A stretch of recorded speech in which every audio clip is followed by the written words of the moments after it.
আসসালামু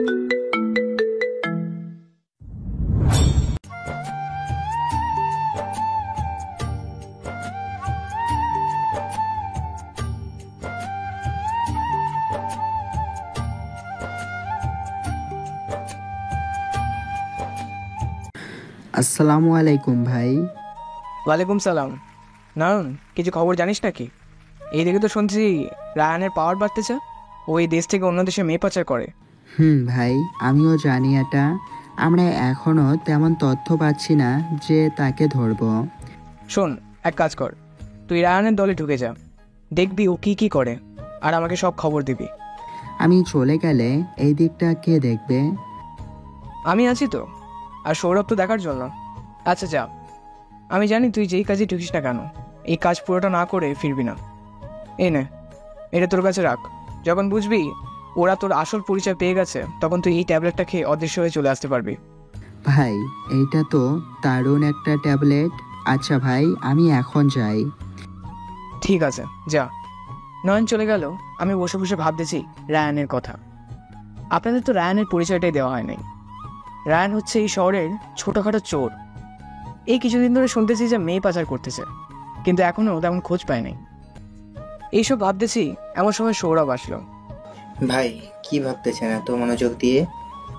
ভাবতেছিলাম রায়ানের কথা। তুই কোনো খোঁজ পেয়েছিস নাকি?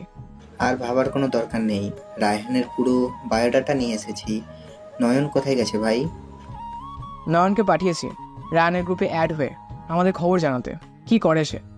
তার কোনো প্রয়োজন নেই, আপনি বলে দেন চলে আসতে। এই পেন ড্রাইভে রায়হানের সমস্ত খবর আছে। পেন ড্রাইভটা নিয়ে ল্যাপটপে গিয়ে লাগিয়ে দিয়ে দেখতে লাগলাম কয়েকটা ভিডিও আছে মেয়ে পাচারের। হঠাৎ একটা জায়গায় চোখ পড়ে গেল, কারণ ইন্ডিয়ান মাফিয়ার সাথে রায়ান হাত মিলিয়ে এইসব কাজ করতেছে। সৌরভ, আজকে কি ওরা কোনো মেয়ে পাচার করবে? ভাই, আমাদের পুরনো সেই ডেরাই জঙ্গল দিয়ে ওরা মেয়ে পাচার করে। বাহ, তুই তো দেখি সব খবর রাখিস। আচ্ছা, যাই হোক, নয়নকে ফোন করে বলে দেন যে চলে আসতে, রাতে মিশনে যাব। ঠিক আছে ভাই, রাতে মিশনের জন্য সব কিছু রেডি করে রাখতেছি। ভাই, আমাদের কিছু নতুন অস্ত্র লাগবে, এইগুলো তেমন বেশি কাজ করে না। আমাদের পুরনো ডেরায় তো অনেক অস্ত্র আছে, তোর মনে নেই যে একটা বক্সে বড় মাটির নিচে রেখে এসেছিলাম সেই দিন? আমার তো মনেই নেই আমাদের যে অস্ত্র আছে। ভাই, একটা কথা বলতাম, কি করে যে বলি। কি কথা বল। আরে তো শরম পাওয়ার কি আছে? আমি তো তোর ভাইয়ের মতোই, তাই না? আসলে ভাই, আমি একটাও গ্রামে যাব, আর মেয়ের মুখটা কতদিন দেখা হলো না। ওরা কেমন আছে তাও জানি না। আচ্ছা, মিশনটা শেষ হলে যাস, আর ভাবিকে এখানে নিয়ে চলে আয়। আমাদের ফ্ল্যাটটা তো খালি হয়ে আছে। না, ও আম্মু আব্বুকে ছাড়া আসবে না এখানে, ভালো লাগে না ওর এখানে। ও, তাহলে থাক। আর তুই তো পারিস মাঝে মধ্যে গিয়ে দেখা করে আসতে, কারণ আমাদের গাড়ি আছে। যাইতে তো পারতাম, কিন্তু কাজ রেখে যাব কি করে? তাও তো কথা। তুই চলে গেলে নয়ন একা কয়টা করবে? তোরা দুইজন আছিস বলেই তো 64টা এলাকায় আমার লোক আছে। ভাই, আচ্ছা আপনি একটু রেস্ট নেন, আমি বাইরে গিয়ে বাকি লোকদের সাথে কথা বললে আসতেছি। ঠিক আছে, যা। সৌরভ চলে গেল। আমি আমার কেবিনে চলে আসলাম। প্রত্যেকটা কেবিনেই শোয়ার জন্য বেড রাখা আছে। আমি বেডে শুয়ে পড়লাম, কখন যে ঘুমিয়ে গেছি খেয়াল নেই। ঘুম ভাঙলো বিকালে নয়নের ডাকে। ভাই, অনেক তো ঘুমাইছেন, এখন উঠে খাওয়া দাওয়া করে নেন। আপনার জন্য সবাই বসে আছে। উঠতেছি। আর তোদেরকে না বলছি যে তোরা খেয়ে নিবি, আমার জন্য বসে থাকবি না? ভাই, এটা বললেও কোনো কিছু হবে না, কারণ আমরা আপনাকে ছাড়া কখনো খাই নাই আর খাবো না। আমি যদি মরে যাই তখন কি করবি? ভাই, এটা বলবেন না। রিজিকের মালিক হচ্ছেন আল্লাহ। আচ্ছা, এখন ওঠেন, সবাই অপেক্ষা করতেছে খাবার টেবিলে। তুই যা, আমি ফ্রেশ হয়ে আসতেছি। ঠিক আছে ভাই, আসেন। ফ্রেশ হয়ে চলে আসলাম খাবার টেবিলে। সবাই একসাথে খাবার খেয়ে বসে আছি। এমন সময় সৌরভ আসলো। সৌরভ, কোনো কি খোঁজ পেয়েছিস নাকি? ভাই, দুবাইয়ের মাফিয়া আমাদের সাথে হাত মিলাতে চায়। এখন আপনি যদি বলেন তাহলে আমরা কথা বলবো। সৌরভ, তুই তো জানিস আমি বিশ্বাসঘাতকদের পছন্দ করি না। যার উপর থেকে একবার বিশ্বাস চলে যাবে তাকে কখনোই আমি বিশ্বাস করি না। দুবাইয়ের মাফিয়া কিংকে তো ওই দিন ছেড়ে দিয়েছিলাম, এইবার দেশে আসলে আর রেহাই নেই ওর। ভাই, ও তো বলেছে আর কখনো আপনার সাথে বিশ্বাসঘাতকতা করবে না।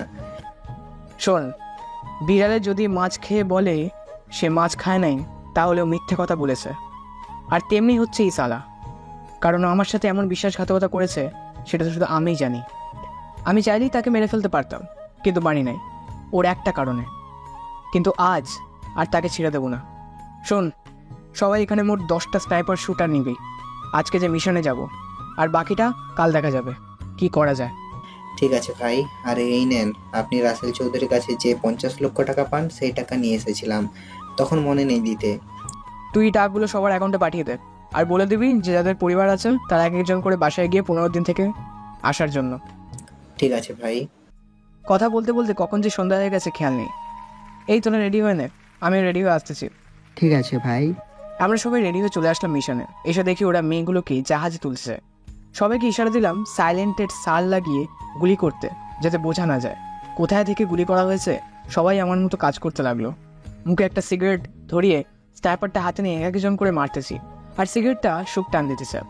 দেখতে দেখতেই সবগুলোকে মেরে শুয়ে দিলাম। জাহাজে এসে দেখি প্রায় 300 জনের মতো মেয়ে হবে ওরা নিয়ে যাচ্ছে। এসে ওরা নয়ন ওদের সবাইকে আমাদের গাড়িতে তুলে আমাদের ডেরায় নিয়ে যা। কালকে সবাইকে সবার বাসায় পৌঁছে দিয়ে আসিস।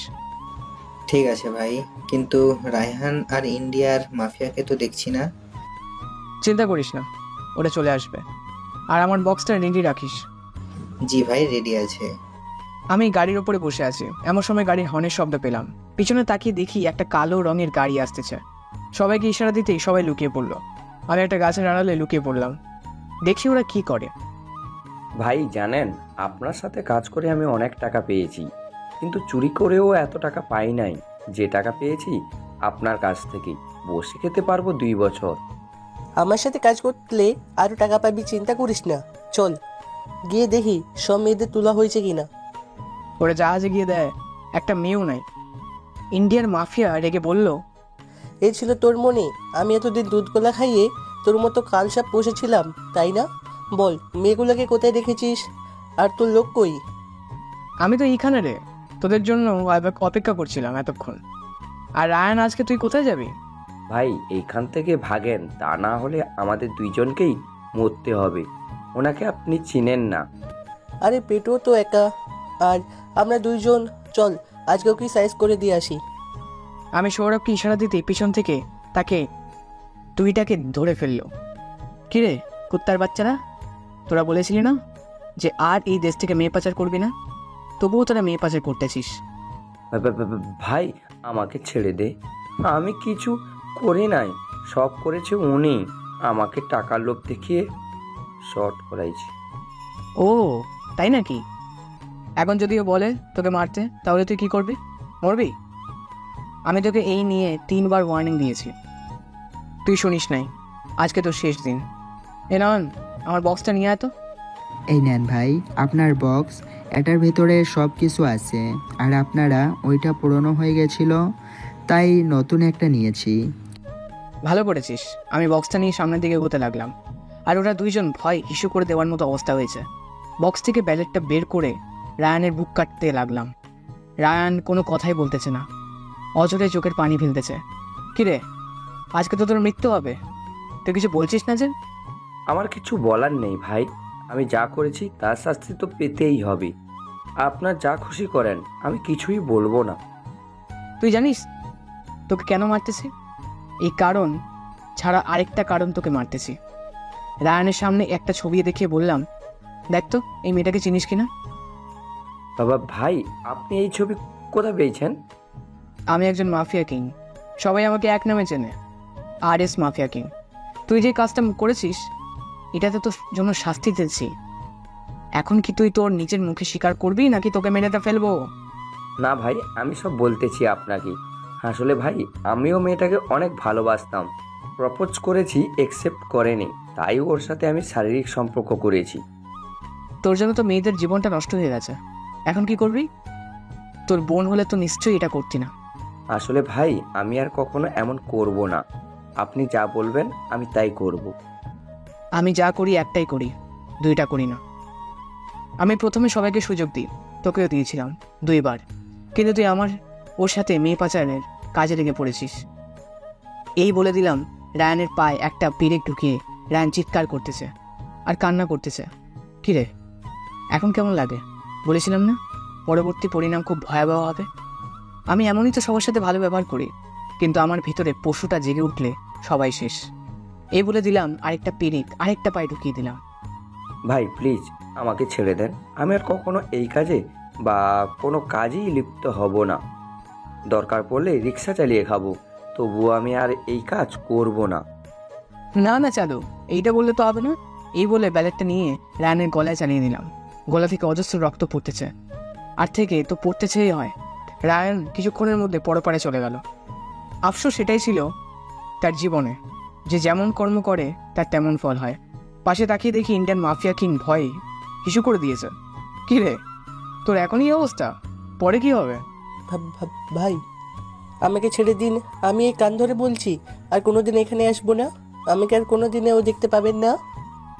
আমি বলেছি না আমি সবাইকে সুযোগ দিই, তোকেও দিয়েছিলাম। তুই কি বলেছিলি? আর এইখানে আসবি না। কুকুরের লেঙ্গুর বেঁকানো থাকে, কিন্তু কখনো সোজা হয় না, তা তো জানিস হয়তো। ভাই জানি, আমি এখানে এসে অনেক বড় ভুল করেছি আর কখনো আসবো না। এই দেখে আমার শিক্ষা হয়ে গেছে। না না, এত বাহানা করলে তো আর হবে না। এই বলে দিলাম, দুইটা পেরেক ঢুকিয়ে দিলাম।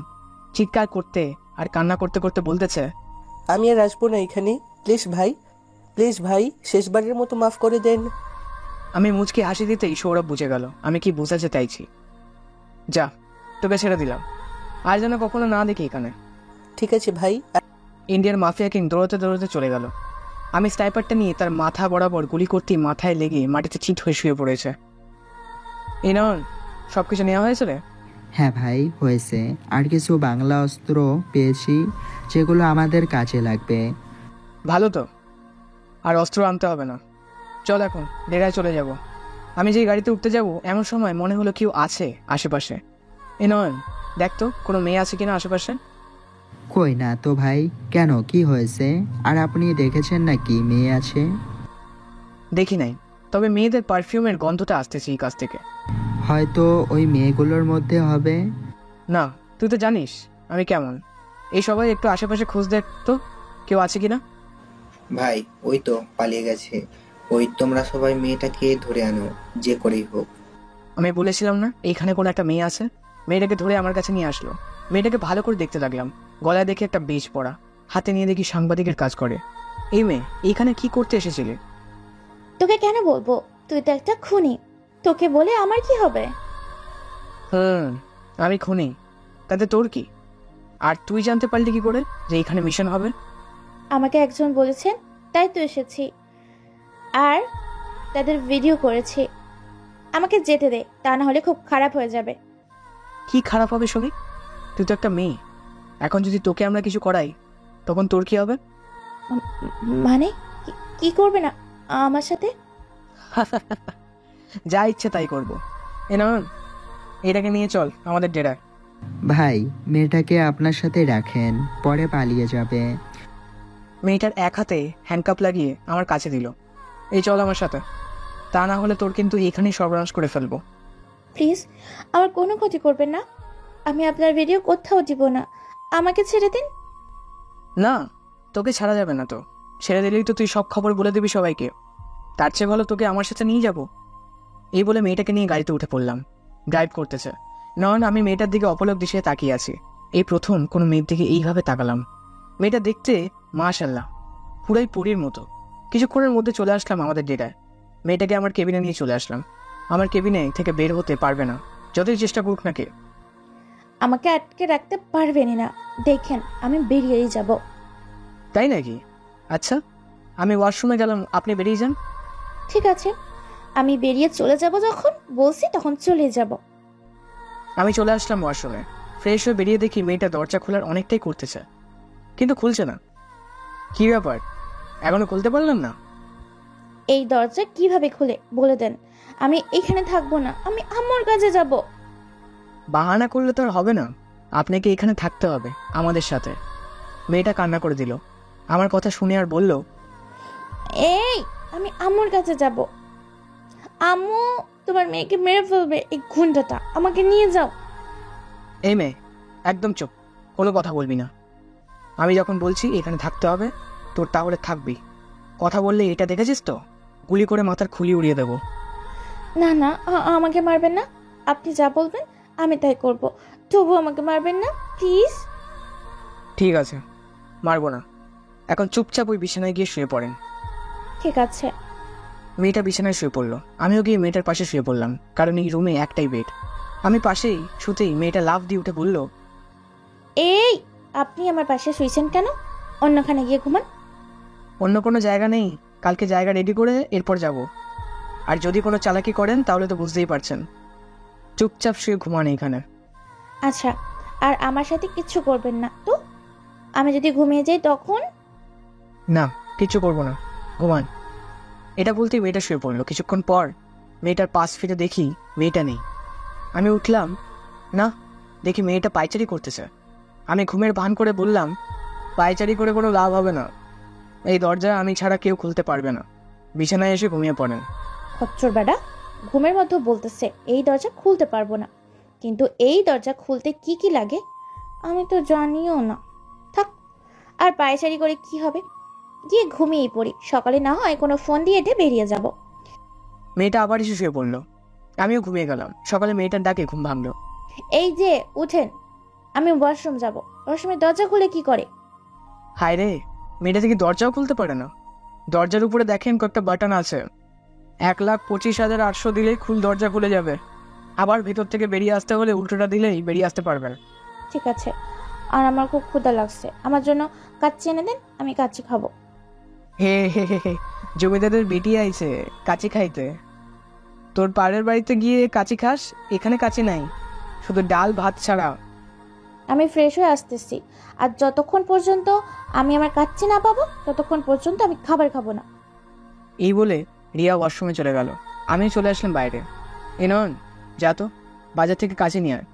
ভাই, আপনি না কাচ্চি খান না, তাহলে কাচ্চি কার জন্য? মেয়েটার জন্য আনতে হবে, সে নাকি ডাল ভাত খাবে না। হো আচ্ছা, আমি এক্ষুনি যাচ্ছি কাচ্চি আনার জন্য। আপনি রুমে যান, 30 মিনিট পর কাচ্চি পেয়ে যাবেন। আর শোন, আজকে খাবার রান্না করতে মনে পড়বে, আমাদের জন্য বিরিয়ানি নিয়ে আসবি, আর মেয়েটার জন্য কাচ্চি, মনে যেন থাকে। ঠিক আছে ভাই, মনে থাকবে। এই বলে নয়ন চলে গেল। আমি চলে আসলাম আমার কেবিনে। এসে দেখি মেয়েটা বসে আছে। ফ্রেশ হয়ে গেছেন? ফ্রেশ তো হয়েছে, আমার খাবার কই? খাবার আনতে পাঠিয়েছি, একটু পর খাবার আসবে। আমার যা যা মন চায় সব কিছু এনে দিতে হবে, তাহলে কিন্তু আমি কান্না করে দিব। এ হে হে, তুই আমার কে হোস যে তোর সব কথা মানতে হবে? যা এনে দেবো তাই খাবি, আর বিকালে আমার সাথে মার্কেটে যাবি কাপড় কিনতে। আমি কি এইখানেই থেকে যাব নাকি সারা জীবন যে কাপড় কিনতে হবে? তাহলে কি তুই খাচ্চর খেয়ে অ্যাড্রেস পরে থাকবি সারাক্ষণ? আমি আপনার থেকেও পরিষ্কার, আমার মন পরিষ্কার, আপনার মতো না। যে একটা মেয়ে পেয়েছেন তাকে তুলে এনে রেখে দিয়েছেন বন্দি করে। একদম চুপ করে থাক, কোনো কথা নেই। আর আমি এতটাও খারাপ না যে মেয়েদের তুলে এনে ঘরে বন্দি করে রাখবো। তোকে রেখেছি একটা কারণে, তুই ভিডিওটা ডিলিট করে দে, তাহলে তুই তোর বাড়িতে চলে যাবি। সত্যি আমাকে বাড়ি যেতে দিবেন ভিডিওটা ডিলিট করলে? সত্যি, তোকে বাড়িতে যেতে দেবো যদি ভিডিওটা ডিলিট করে দিস। এই ডিলিট করে দিলাম, এখন আমাকে বাড়িতে যেতে দিন। খাবার আনতে গেছে, খাবার শেষ করে তারপর বাড়িতে যাবি। ঠিক আছে, আর এখান থেকে বেরোবো কি করে? এত বড় জঙ্গল। আমার লোক তোকে নিয়ে তোর বাসায় দিয়ে আসবে, চিন্তা করিস না। এই বলে আমি চলে আসলাম ওয়াশরুমে। ফ্রেশ হয়ে এসে দেখি মেয়েটা মনে মনে কি যেন ভাবতেছে। কি এত ভাবতেছেন শুনি? কিছু না। আচ্ছা, আপনি এই কাজগুলো করেন কেন? নিরীহ মানুষগুলোকে মারছেন কেন কালকে? আমি তো জানতে চাই, আমাকে বলেন কেন মারলেন? তুমি তো খুব সহজেই বলে ফেলেছো কেন মেরেছি। আমি এই নিরীহ লোকদেরকে, তাই না? এ দেখ কয়েকটা ভিডিও, আর গতকাল রাতে 1500 মেয়েদের পাচার করতে চেয়েছে। আমরা যদি ঠিক মতো এখানে না যেতাম তাহলে হয়তো মেয়েগুলোকে পাচার করে ফেলতো, আর তাদের কিডনি দিয়ে তাদের মেরে ফেলতো। তা তো ঠিক আছে, বুঝলাম। তা আপনি এই কাজ করেন কেন, আর এই কাজ কতদিন ধরে করতেছেন? আমি এই কাজ করতেছি আর অনেক আগে থেকেই। আমি হচ্ছে একজন মাফিয়া কিং, গরিবের বন্ধু আর খারাপদের শত্রু। ভাই, এই নেন খাবার, আপনার বিরিয়ানি আর ওনার জন্য কাচ্চি এনেছি। রেখে যা, আর তুই খাবার খেয়ে নে, ওনাকে তার বাড়িতে পৌঁছে দিয়ে আসবি। উনি তো আমাদের সকল কাজের ভিডিও করে রেখেছে। একবার যদি এটা ইন্টারনেটে ছেড়ে দেয় তাহলে তো আমাদের অনেক ক্ষতি হয়ে যাবে। আমরা আর কখনো মেয়ে পাচারকারীদের ধরতে পারবো না। আমি এই ভিডিওটা নেটে ছাড়বো না, আপনারা আপনাদের কাজ করতে থাকেন। এনার খাবার খেয়ে নেন। আমরা সবাই খাবার খেয়ে নিলাম। খাবার খাওয়া শেষ করে চলে আসলাম বাইরে। কারণ ওনাদের বাড়িতে পৌঁছে দিয়ে শহর থেকে কিছু জিনিস আনবি। আমি একটা লিস্ট লিখে দেবো, এইগুলো নিয়ে আসবি। ঠিক আছে ভাই, আপনি লিখেন, আমি আসতেছি বাইরে থেকে। আমি একটা লিস্ট করে ফেললাম কি কি আনতে হবে। নন এনে এখানে সব আছে। আর আপনি এখন যেতে পারেন। আর আশা করি কখনো আমাদের সাথে দেখা হবে না। তার সময়ই বলে দিবে আপনাদের সাথে দেখা হবে কি হবে না। রিয়া চলে গেল, আমি চলে আসলাম বাইরে। সবার সাথে বসে আড্ডা দিতে লাগলাম। দেখতে দেখতে বিকাল হয়ে গেল। বিছানায় শুয়ে আছি, এমন সময় সৌরভের ফোন। ভাই আজকে রাতে মিশন আছে, ওরা গতকালকের ডেট চেঞ্জ করে আজকে দিয়েছে। আচ্ছা আর শুনি, আমি এখন একটু ঘুমাবো। সন্ধ্যায় তুই এসে আমাকে জাগিয়ে দিস। ঠিক আছে ভাই, আপনি ঘুমান। ফোনটা পাশে রেখে ঘুমিয়ে গেলাম। সন্ধ্যায় সৌরভেরটাকে ঘুম ভাঙলো। উঠে ফ্রেশ হয়ে বাইরে এসে দেখি সবাই রেডি হয়ে বসে আছে। কিরে তোরা এখনো দেখি রেডি হয়ে আছিস কেন? ভাই আজকে 3 জায়গায় মিশন হবে, অনেক মেয়ে পাচার হবে। আপনি একটু টিম নিয়ে যাবেন আর আমি নয়ন 2টা টিম নিয়ে যাব। তা তো ঠিক আছে, সবাই সেফটি নিয়ে কাজ করবে। কারোর যাতে কোনো ক্ষতি না হয় এমনভাবে কাজ করবে। ভাই আমি জ্যাকেট এনেছি কিনে, পুরো বাড়ির জন্য কোনো ক্ষতি হবে না আমাদের। আর আসার সময় আমাদের পুরোনো ডেরা থেকে সব অস্ত্রগুলো নিয়ে আসিস, এখন আমাদের কাজে লাগাবে। ভাই আমি গেলাম, দোয়া করবেন আমার জন্য। যা। ওরা চলে গেল। আমিও রেডি হয়ে রাতের খাবার খেয়ে চলে আসলাম মিশনে। এসে দেখি কয়েকটা লোক বসে কথা বলতেছে। তাদের কথাগুলো ছিল এমন। জানিস তোরা, আজকে এখানে মাফিয়া কিং আরিস আসবে। আমি চাই তোরা ওদের কোনো ক্ষতি করবি না, ওরা যাই চাই করুক। উনি একজন খুব ভালো মানুষ, গতকাল 15,000 মেয়েদের পাচারকারীদের হাত থেকে বাঁচিয়েছে। আর আমরা কি না সে পাচারকারীদের হয়ে কাজ করি? আমি লোকগুলো সামনে যেতেই লোকগুলো বলল, এই তুই কে রে? আর এইখানে এসেছিস কেন? মরতে এসেছিস নাকি? আপনারা যার কথা এতক্ষণ বলতেছেন আমি হচ্ছি সে। আপনাদের কথা শুনে খুব ভালো লাগলো। আচ্ছা এই জাহাজে কতজন মেয়ে আছে? এখানে 2,000-এর বেশি মেয়ে আছে। ভাই আমাদের মাফ করে দেন, আমরা পেটের দায়ে এই কাজ করতে বাধ্য হয়েছি। আপনারা চাইলে আমার হয়ে কাজ করতে পারেন, আপনাদের কোনো কষ্ট করতে হবে না। জি ভাই, আমরা করব। আপনি আমাদের নিজে এসে বলেছেন, আমরা কাজ করব না তা কি করে হয়? এই তোমরা সব মেয়েগুলোকে আমাদের গাড়িতে উঠে নাও, কালকে সব মেয়েদের বাড়িতে দিয়ে আসা হবে। এই চল আমরাও যাই, এখন কাজ করি গিয়ে। আবার আমাদের বস কখন জানি এসে পড়ে। তোমার বস কি এখানে আসবে নাকি? ভাই আমাদের বস আসবে একটু পর, আর তার আগে সব কাজ শেষ করে ফেলতে হবে। আপনারা কাজ করেন, আমি এই দিকটা দেখতেছি কি করা যায়। ঠিক আছে ভাই। আমি গাড়িতে বসে দেখতে লাগলাম কেউ আসতেছে কিনা। প্রায় 2 ঘন্টা পর গাড়ির হর্নের আওয়াজ পেলাম। সামনে তাকিয়ে দেখি 2টা গাড়ি আসতেছে। আমি সবাইকে হুঁশিয়ার করে দিলাম যে গাড়ি আসতেছে।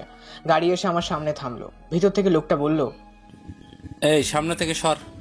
আর মেয়েগুলোকে কি তোলা হয়ে গেছে তো নাকি? ভাই মেয়েগুলোকে তোলা হয়েছে। এখন কি নৌকা ছেড়ে দেবো নাকি? তোর গলার স্বরটা চেনা চেনা লাগতেছে, দেখি তোর মুখটা। এই বলে লিডার আমার চোখে গাড়ি লাইট টিপ দিল। আমাকে দেখে ভয় ভয় বলল, ভাই আপনি এইখানে? আমি এইখানে কেন? আমাকে কি আশা করিস নাই নাকি? না, আমি ভেবেছিলাম আমার লোক তুই। এখন দেখি তুই এইখানে। আজকে তোকে মেরে সাথে করে নিয়ে যাব। তাই নাকি? তাহলে দেখা যাক কি হয়। এই বলে পিস্তলটা বের করে তার 2 পা এবং 2 হাতে গুলি করে দিলাম, এবং তার সাথে যে লোকগুলো ছিল ভয়ে পালিয়ে গেছে। কি রে কুত্তার বাচ্চা, তুই না আমাকে মারবি? আয় মার দেখি, মার, তোর বুকে কতটা দম আছে, এসে মার দেখি।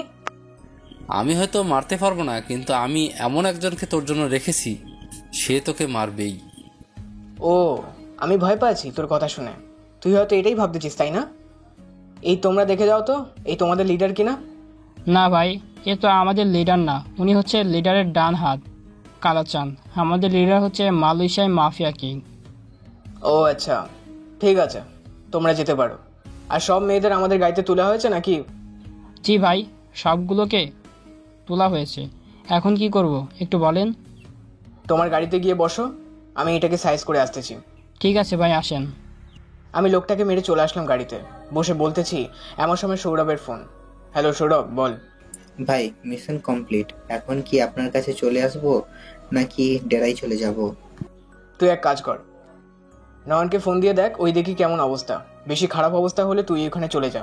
আমি তো ওদের নিয়ে প্রায় ডেরার কাছাকাছি চলে এসেছি। ঠিক আছে ভাই, যাচ্ছি। ফোনটা কেটে দিলাম। ফোন কেটে বসেই আছি, এমন সময় নয়নের ফোন। হ্যালো নয়ন, বল। ভাই আমাদের বুলেট শেষ প্রায়, আপনি সৌরভকে পাঠান তাড়াতাড়ি, না হলে আমাদের মরতে হবে ওদের কাছে। তুই কোনো চিন্তা করিস না সৌরভ, পৌঁছে যাবে। আর আমিও আসতেছি, একটু ওয়েট কর। ডেরায় চলে এসেছি। ঠিক আছে ভাই। ফোনটা কেটে দিলাম।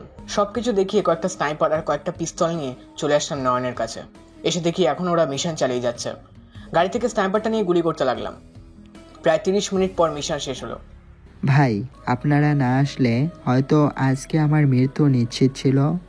আমি যতদিন থাকবো বেঁচে তোদের গায়ে কোনো আচরও লাগতে দিব না, মনে রাখিস। এখন চল, অনেক সময় হয়ে গেছে, এইখানে এসেছি। হ্যাঁ ভাই চলেন। আর এই কাজের পিছনে মালয়েশিয়ার মাফিয়ার হাত আছে, ওনাকেও আমরা ধরে আমাদের গাড়িতে বেঁধে রেখেছি। খুব ভালো একটা কাজ করেছিস। চল আগে ডেরায় যাই, এরপর বিচার হবে ওর। হ্যাঁ ভাই। আমরা চলে আসলাম ডেরায়। ফ্রেশ হয়ে খাওয়া দাওয়া করে বসে আছি, এমন সময় সৌরভ আসলো। সৌরভ, সবাই একটু রেস্ট নিয়ে নেয়, আমি পুলিশদের খবর দিয়েছি ওদের বাড়িতে পৌঁছে দেওয়ার জন্য।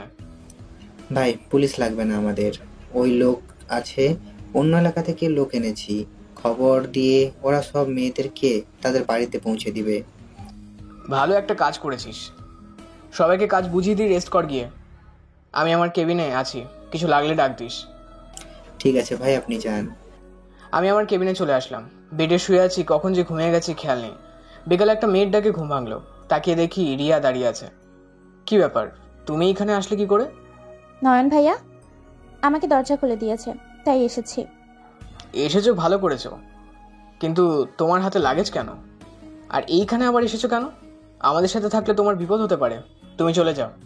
না, আমি যাব না। আমি একবারের জন্য চলে এসেছি এখানে। দেখো রিয়া, তুমি বুঝতেছো না, আমাদের যে কোনো সময় মৃত্যু হতে পারে। আমি চাই না আমাদের সবার জন্য তোমার সুন্দর জীবনটা নষ্ট হয়ে যাক। আমি যা বলছি তাই হবে। আমি যাব না বলছি মানে যাব না। যান, ফ্রেশ হয়ে আসেন। বাসা থেকে নিজের হাতে রান্না করে এসেছি, সবাই খাবেন। আমি ফ্রেশ হয়ে বাইরে চলে আসলাম। এসে দেখি সবাই তাঁবুর নিচে বসে গল্প করতেছে। নয়ন, তুই কাজটা ঠিক করিস না। কেন ভাই, আমি কি করেছি? তুই মেয়েটাকে পথ বলে দিলি কেন আসার জন্য? তুই কি জানিস না আমরা সবসময় বিপদের মধ্যে থাকি? তার মধ্যে তুই এই মেয়েটাকে এনে বিপদে ফেলে দিলি। ভাই আমি তো আনি নাই, উনি আমার ফোন নাম্বার ট্যাগ করে চলে এসেছে, সেই মেন রোড থেকে হেঁটে এসেছে। আচ্ছা আগে খেয়ে নেন, আমি পরে মেয়েটাকে বাড়িতে নিয়ে আসব। আর তার কোনো প্রয়োজন নেই, মেয়েটা আর যাবে না, বলে দিয়েছে। তাকে জোর করে দিয়ে আসার কোনো দরকার নেই। কয়েকদিন পরে থাক, এমনিতেই চলে যাবে। হ্যাঁ ভাই, আর খাবারটা কিন্তু সেই মজা হয়েছে। মাঝে মধ্যে যদি এমন রান্না খেতে পারতাম খুব ভালো হতো। কি রে সৌরভ, কিছু বলিস না কেন? আমি আর কি বলবো, প্রশংসা করলে ভুল হবে। মেয়েটার হাতের রান্না খুব ভালো, আমার বউয়ের থেকে বেশি মজা। ও তাই নাকি? একটু পিছনে তাকিয়ে দেখ তো, তোমার জম দাঁড়িয়ে আছে। সৌরভ পিছনে তাকিয়ে দেখে তার বউ দাঁড়িয়ে আছে। সৌরভ আপনে আপনে করতে করতে বলল, তুমি এখানে কেন আসলে? এইখানে না আসলে কি জানতে পারতাম আমার নামে তোমার ভাইয়ের কাছে মিথ্যা কথা বলতেছো বানিয়ে বানিয়ে? সরি গো, আর এমন ভুল করব না, প্লিজ মাফ করে দাও। ভাইয়া, আমি একটু ওনাকে নিয়ে গেলাম, কাজ থাকলে ফোন দিয়ে পাঠিয়ে দিব। ঠিক আছে, দিয়ে যাও। আর আজকে কাজ নেই, চাইলে ওকে মেরে ভর্তা করে খেতে পারো। এইসব বলতেছি আর হাসতেছি। কিছুক্ষণ পর রিয়া আসলো আমার কেবিন থেকে। এসে বলল, আপনি কোথায় থাকবেন? আপনার জায়গা কোথায়? আমার জায়গা নেই, এখানেই থাকবো। কেন, কোনো অসুবিধা হবে নাকি? হলে বলো, আমি তোমার জন্য আরেকটা ঘর বানিয়ে দিই। না, কোনো অসুবিধা হবে না। আর আপনি চাইলে আমার সাথে থাকতে পারেন রাতে, যদি আপনার কোনো আপত্তি না থাকে। আমি রিয়ার দিকে হাঁ করে তাকিয়ে আছি। রিয়া এমন কথা বলবে আমি কখনো ভাবি নাই। কি মিস্টার, কিছু বললেন না তো? কি আর বলবো, তুমি যখন বলে দিয়েছো থাকতে, তাহলে থাকবো। আমি নিচে ঘুমাবো, আপনি খাটে ঘুমাবেন। না, দুজনেই খাটে ঘুমাবো, নিচে শোয়া যাবে না। ঠিক আছে, এখন রুমে যাও। আর কিছু আনতে হবে নাকি বলো? না, কিছু আনতে হবে না। আর এইখানে অনেকজন মানুষ, ওদের খাবার রান্না করে কি? সবাই সাহায্য করে রান্না করতে। তাই কোনো কাজের লোক রাখা হয় নাই। ও আচ্ছা, কাল থেকে আমি রান্না করব। আমাকে শুধু একটু সাহায্য করলেই হবে। ঠিক আছে, সবাই তোমাকে সাহায্য করবে, তুমি চিন্তা করো না। আর একা একা কোথাও যাবে না, এই জঙ্গলটাই বিপজ্জনক অনেক। দেখেই বোঝা যাচ্ছে। আর আপনারা মিশনে চলে গেলে আমি এখানে একা একা থাকবো কি করে? একা থাকতে হবে না, সৌরভের বউ আছে, ওনার সাথে থাকবে, ওনার বাসায় দিয়ে আসবো। ঠিক আছে, এখন কি করবেন? কিছু না, একটু গোডাউনে যাব, মালপত্রগুলো দেখতে ঠিকঠাক আছে কিনা। আমাকে নিয়ে যাবেন? চলো তাহলে। রিয়াকে নিয়ে চলে আসলাম গোডাউনে, সব মালপত্র ঠিক আছে, সবকিছু দেখে চলে আসলাম ডেরায়। খাওয়া দাওয়া করে দুপুরে বসে আছি, এমন সময় সৌরভ আসলো। ভাই, আপনার জন্য একটা সুখবর আছে, আপনি জানলে হয়তো খুশি হয়ে যাবেন। কি সুখবর বলতে শুনি? পাকিস্তানের মাফিয়া কিং আসতেছে আমাদের দেশে, মেয়ে কিনে নিয়ে যাবে। ও আচ্ছা, তাই নাকি? তা কবে আসবে, আর মেয়েগুলো কবে নেওয়া হবে? এই মাসের 12 তারিখে আসবে আর 14 তারিখে চলে যাবে। তার মানে আমাদের হাতে 2 দিন সময়, এই 2 দিনে যা খুশি করতে হবে। ভাই, আমি সব রেডি করে রাখছি, যখন বলবেন তখনই ঝাঁপিয়ে পড়বো ওর ওপর। ঝাঁপিয়ে পড়তে হবে না, ঘুঘু এমনিতেই আসবে আমাদের কাছে। আর আমার বক্সটা রেডি রাখিস, ওর তো একটা সাজা দিতেই হবে, তাই না? আচ্ছা ভাই, একটা কথা বলতাম, যদি কিছু মনে না করেন। কি কথা বল। ভাই, আপনি কি ওই রিয়া নামের মেয়েটাকে পছন্দ করেন? না, করি না কেন? আর মেয়েটাকে দিয়ে আসতে হবে না, তা না হলে একবার যদি কেউ জানতে পারে আমাদের এই ডেরার কথা, তাহলে আমাদের অনেক সমস্যা হবে। ভাই ভাই, একটু তাড়াতাড়ি আসেন, খবরে দেখেন কি বলতেছে আপনার নামে। আমি ঘরে চলে গেলাম, ঘরে গিয়ে দেখি খবর দেখতেছে নয়ন। সোফায় বসে বসে শুনতে লাগলাম কি বলতেছে আমার নামে। আসসালামু আলাইকুম। সবাই আরএস মাফিয়ার ব্যাপারে জানতে চেয়েছিলেন। আজকে আরএস মাফিয়ার পরিচয় দেব সবাইকে। উনি হচ্ছে পুরো 64 জেলার একজন বড় মাফিয়া, যার কথায় মানুষ উঠে বসে, গরিবদের অনেক সাহায্য করে আর খারাপদের ধ্বংস করে। গতকাল রাতে 3 জায়গায় মিশনে হয়েছে, ওদের সব পাচারকারী মেয়েদের বাসায় পৌঁছে দিয়ে এসেছে। ইত্যাদি আরও নানা খবর জানতে আমাদের সাথেই থাকুন। ধন্যবাদ। কি রে সৌরভ, আমরা যে কালকে 3টা মিশনে গেছি, এটা তো আমরা ছাড়া আর অন্য কেউ জানে না, ওরা জানলো কি করে? ভাই, আমি তো বুঝতে পারছি না। আচ্ছা, আমাদের দলের সাথে কোনো সাংবাদিক নেই তো যারা এই খবরগুলো দিতেছে? গাড়িটা বের কর, সাংবাদিক অফিসে যাব, গিয়ে জিজ্ঞেস করব কে আমাদের ব্যাপারে সব বলতেছে। আমি আমার রুম থেকে আসতেছি। এই বলে চলে আসলাম আমার রুমে। রিয়া, তুমি এখানেই থাকো, আমি একটু সাংবাদিক অফিসে যাচ্ছি। আমার সব কিছু যেন কি বলে দিচ্ছে। যেতে হবে না, আমি সবকিছু বলে দিয়েছি। ওরা ভিডিওটা ডিলিট করে দিবে, আর তোমার কোনো ক্ষতি হবে না। যাই করো না কেন, আমার সাথে বিশ্বাসঘাতকতা করলে এর পরিণাম খুব খারাপ, তা তুমি বুঝতে পারবে পরে। আমি কখনো বিশ্বাসঘাতকতা করব না, আমার উপর বিশ্বাস রাখতে পারো। আর তোমার গ্রুপে একজন সাংবাদিক আছে যে কিনা এই খবরটা দিয়েছে। কি বলে এইসব? আর ওর নাম কি? আমি দেখতে চাই তাকে। সে কেন আমার ক্ষতি করতে চায়? সে ক্ষতি করতে চায় না, আসলে তার একটা খুব চাকরির প্রয়োজন ছিল, তাই এটা করতে বাধ্য হয়েছে। আর এখন চাকরি পেয়ে গেছে, এখন সে সাংবাদিক থেকে বিদায় নিয়ে তোমার হয়ে কাজ করতেছে। ও আচ্ছা, ঠিক আছে, তাহলে তুমি থাকো, আমি বাইরে আছি। কিছু দরকার পড়লে ওই জানালা আছে না, ওইখান দিয়ে ডাক দিলেই চলবে, আমি চলে আসবো। আচ্ছা ঠিক আছে। আর তোমার এইখানে তো কোনো কিছুরই নেই খাবার জন্য, আইসক্রিম খেতে মন চাইতেছে। আইসক্রিম এখানে পাওয়া যায় না, বিকালে বাজারে গেলে এনে দিব না তোমাকে। ঠিক আছে, যাইও। আমি চলে আসলাম বাইরে। সৌরভ, সবাইকে ডাক দে, সবার সাথে কিছু গুরুত্বপূর্ণ কথা আছে। আর সবাইকে একটা করে চিপ দেওয়া হবে, এটা তুই বলবি না কাউকে। ঠিকই আছে, এই সবই এই দিকে আসো, সবার সাথে কথা আছে। সবাই চলে আসলো, আমি বলতে লাগলাম, সবাই শোনো, আমাদের এইখানে একজন সাংবাদিক আছে, দয়া করে তুমি সামনে চলে আসো, তোমাকে কিচ্ছু করবো না। ভাই, আমি ওই সাংবাদিক ছিলাম, এখন আপনার গ্রুপে জয়েন করেছি। আচ্ছা ঠিক আছে, ভালো করেছো। এখন শোনো, সবাই ঠিকমতো কাজ করবে, আর এই চিপটা সবার সাথে রাখবে। যদি বিপদে পড়ো তাহলে এইটা আমাদের সবাইকে সংকেত দেবে। ভাই, আপনার জন্য একটা ঘড়ি তৈরি করেছি, এই নেন। এইটা দিয়ে আপনি সামনের সমস্ত কিছু দেখতে পারবেন আর আমাদের সাথে কথা বলতে পারবেন এটা দিয়ে। খুব ভালো একটা ঘড়ি, তাহলে এটা চল বাজার থেকে ঘুরে আসি, কাল আবার মিশনে যেতে হবে। ভাই।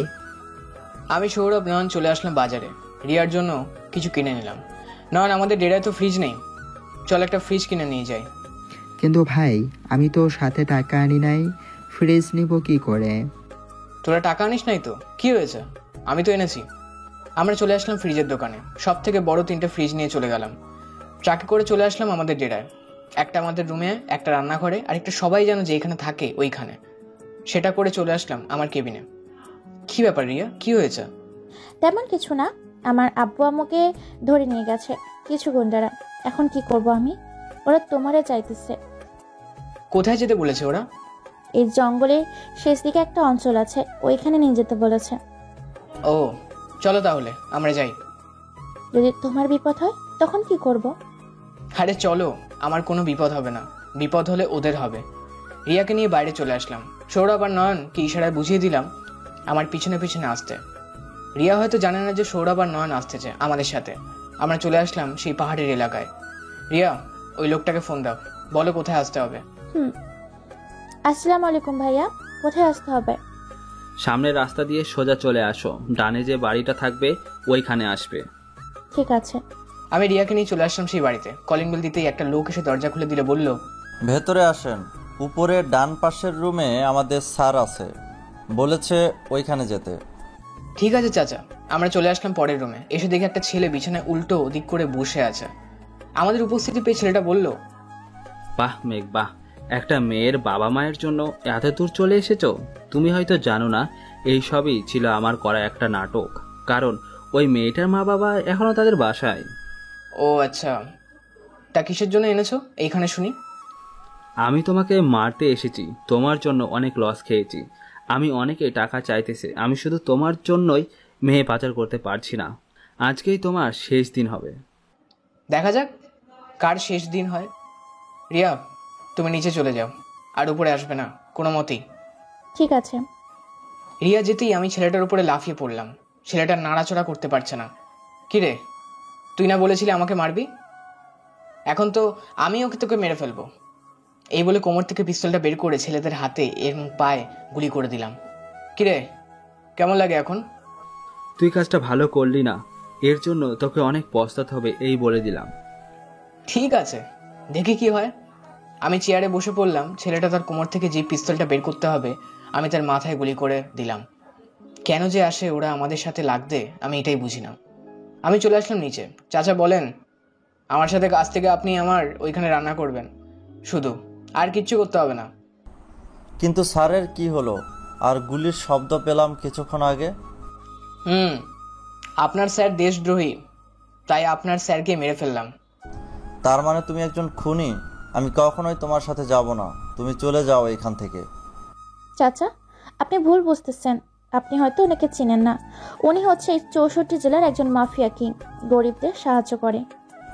তার মানে তুমি সেই মাফিয়া কিং যে আমার মেয়েকে পাচারকারীর হাত থেকে বাঁচিয়েছে? উনিই সেই লোক। আপনি যা স্যার বলে ডাকতেছেন, উনি হচ্ছে আপনার মেয়েকে পাচার করতে চেয়েছিল, কিন্তু সফল হয় নাই ওনার জন্য। আমার ভুল হয়ে গেছে, আমি তোমাকে অনেক কিছু বলে ফেলেছি, আমাকে মাফ করে দাও। আরে চাচা, পা ছাড়েন। আপনি আমার গুরুজন, আপনি আমার পা ধরতেছেন কেন? আপনি আমার জন্য দয়া করবেন যাতে ওদের সাহায্য করতে পারি। ঠিক আছে, চলো। আমি ওনাকে নিয়ে চলে আসলাম আমাদের ডেরায়। কিরে, তোরা যাস নাই আমাদের সাথে সাথে? ভাই গিয়েছিলাম তো, কিন্তু আপনি কোন রাস্তায় গেছেন সেটা দেখি নাই। তাই ওইখানে 2টা রাস্তা ছিল, পরে নয়ন বলতেছে চলে আসতে, তাই চলে এসেছি। এই তো 5 মিনিট হবে। ও, আসুন, আজ থেকে উনি আমাদের রান্না করে খাওয়াবে। ওর সাথে রিয়াও কিছু সাহায্য করবে। কি রিয়া, পারবে না সাহায্য করতে? পারবো না কেন, অবশ্যই পারবো। আর আমি রান্না করতে পারি, আমার সমস্যা হবে না সাহায্য করতে। ঠিক আছে, যাও, গিয়ে ফ্রেশ হয়ে নাও, আমি আছি এখানে। নয়ন, সৌরভ, শুনে যা তো। হ্যাঁ ভাই বলেন, কি বলবেন? এই লোকটাকে আমার কেমন জানি সন্দেহ হচ্ছে। তুই ওনার ঘরে একটা সিসি ক্যামেরা লাগিয়ে দিয়ে আসবি, আর রান্নাঘরেও লাগাবি। ঠিক আছে ভাই, আমি এক্ষুনি কাজটা করে ফেলতেছি। সৌরভ, তুই রিয়ার সকল তথ্য বের কর। রিয়া আগে কি করতো, কোন কলেজে পড়তো, আর তার বাবা মাকে। আচ্ছা ভাই, আমাকে কিছুক্ষণ সময় দেন, আমি সকল তথ্য আপনাকে দিয়ে দিব। যা। সৌরভ আর নয়ন কাজে লেগে পড়লো। আমিও চলে আসলাম কেবিনে। এসে দেখি রিয়া কার সাথে যেন কথা বলতেছে। রিয়া, কার সাথে কথা বলো? এই তো বান্ধবী ফোন দিয়েছে, বান্ধবীর সাথে কথা বলতেছি। ও আচ্ছা, বলো তাহলে। আমি চলে আসলাম ওয়াশরুমে। ফ্রেশ হয়ে এসে দেখি এখনো কথা বলতেছি, এখনো না বলা শেষ হয় নাই। এই তো শেষ, কিচ্ছু করতে হবে না। কি করতে হবে বলো, আমি করে দিচ্ছি এখনই। কোনো কিছু করতে হবে না, যাও যাও ওনার সাথে রান্না করো গিয়ে। ঠিক আছে, যাচ্ছি। রিয়া যেতেই আমি রিয়ার ফোন চেক করতে লাগলাম, কিন্তু কিছুতেই কোনো কিছু ফোনটা খুলতে পারছি না। রিয়া হয়তো একটা সিক্রেট পাসওয়ার্ড দিয়ে রেখেছে। আমি ঘরের প্রত্যেকটা জায়গায় সিসি ক্যামেরা লাগিয়ে দিলাম, যাতে বুঝতে না পারে। কিছুক্ষণ রেস্ট নিয়ে আমি চলে আসলাম বাইরে। এসে দেখি সবাই হাতে হাতে কাজ করতেছে। আমি ফোনটা বের করে দিলাম একটা জায়গায়। কথা বলা শেষ হতেই সৌরভ এসে বলল, ভাই আপনি হয়তো জানেন না এই মেয়েটাকে। এই মেয়ে হচ্ছে হ্যাকার জগতের লিডার রিয়া চৌধুরী। তার বাবা হচ্ছে কোটিপতি businessman, Riya group of company আছে। ওই রিয়া হচ্ছে সেইটার উপর অধিকারী। কি বলতেছিস এসব? রিয়ার বাবার নাম সুমন, তাই না? ভাই আপনি জানলে কি করে? রিয়ার বাবা হচ্ছে আমার বাবার বন্ধু, আর রিয়ার এখানে আসার কারণটা বুঝতেছি না। আচ্ছা দেখা যাক কি হয় পরবর্তী সময়। ভাই আপনি একটু সাবধানে থাকবেন। রাতে খাবার খেয়ে সবাই বসে গল্প করতেছি, এমন সময় নয়ন এসে বলল, ভাই কিছু কথা আছে, খুব জরুরি, একটু সাইডে আসেন। বল, কি বলবি? ভাই আপনি যাকে নিয়ে এসেছেন এটা আর কেউ নয়, এটা হচ্ছে মালয়েশিয়ার মাফিয়া কিংয়ের বাবা। এই দেখেন ভিডিও। আমি ভিডিওটা দেখতে লাগলাম। দেখা শেষ হতে চলো কিছু বললাম না, কারণ এখন কিছু করা যাবে না। ওনার উদ্দেশ্যটা কি আগে জানতে হবে, তারপর একটা অ্যাকশন নিতে হবে। তার আগে নিলেই পাখি পালিয়ে যাবে। হ্যাঁ ভাই, আর এই নে, এইখানে কত পরদিন টাকা দিয়ে গেছে রিয়া গ্রুপ অফ কোম্পানি থেকে। টাকাগুলো নিয়ে চলে আসলাম রিয়ার কাছে। রিয়া, এ নাও, এই টাকাগুলো তোমার কাছে রাখো, আমি পরে নিয়ে নেব তোমার কাছ থেকে। তা তো নিতে পারবে। আর এইসব কিসের টাকা, কে দিয়েছে? এইসব রিয়া গ্রুপ অফ কোম্পানি থেকে দিয়েছে। তুমি থাকো, আমরা যাই এখন। ঠিক আছে, আর রাতে চলে আসবে তাড়াতাড়ি। ঠিক আছে। আমি নয়ন আর সৌরভ চলে আসলাম রিয়াদের বাসায়। কলিং বেল দিতেই সুমন চৌধুরী এসে দরজা খুলে দিল। আমাকে দেখে বলল, মেঘ তুমি এখানে? আমি তো টাকা পাঠিয়ে দিয়েছিলাম। আমি টাকার জন্য আসিনি, আমি এসেছি কিছু প্রশ্ন জিজ্ঞেস করতে। কি প্রশ্ন বলো? প্রশ্নটা হলো, আপনি রিয়াকে আমার ওইখানে পাঠিয়েছেন কেন? আপনি জানেন না আমাদের জীবন হাতে নিয়ে ঘুরি? মেঘ আমি তো জানি রিয়া ওর বান্ধবীর বাসায় থাকবে বলে আমার কাছে বলে গেছে। আমি তো আর জানি না ও তোমার কাছে চলে গেছে। আর তোমারও খোঁজ পেলো কোথা থেকে? আমাদের মিশনের ভিডিও করতে গিয়েছিল, ওইখান থেকে ধরেছি। এরপর থেকে ওইখানেই থেকেই। এখন আপনি আমার মেয়েকে নিয়ে আসেন, তা না হলে বিপদ হবে আমাদের। আচ্ছা আমি যে করেই হোক রিয়াকে আনার ব্যবস্থা করতেছি। তোমার সাথে কিছু কথা ছিল, যদি একটু বলার সুযোগ দিতে তাহলে বলতাম।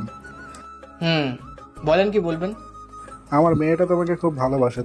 তুমি যদি একটু দেখতে তোমার সাথে মানায় কিনা। আমি চাই না আমার জীবনে কেউ এসে সে বিপদে পড়ুক।